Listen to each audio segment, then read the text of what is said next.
Hi everyone, here we've got ASUS ZenFone 8 and let me share with you how to reset camera settings on this device.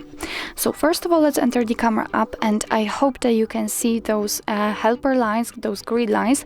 I've applied them before I've started the video, and it is because I would like to show you the actual evidence that the reset option will work. So remember that there were some grid lines, and now we can actually enter the settings which are in the left upper corner.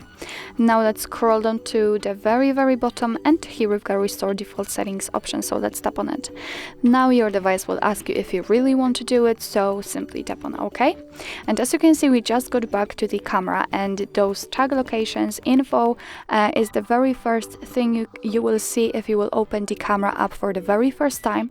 So this is the first evidence that we just reset the camera, so let me pick no thanks.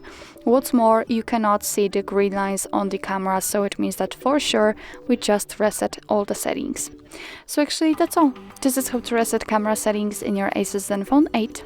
Thank you so much for watching. I hope that this video was helpful, and if it was, please hit the subscribe button and leave the thumbs up.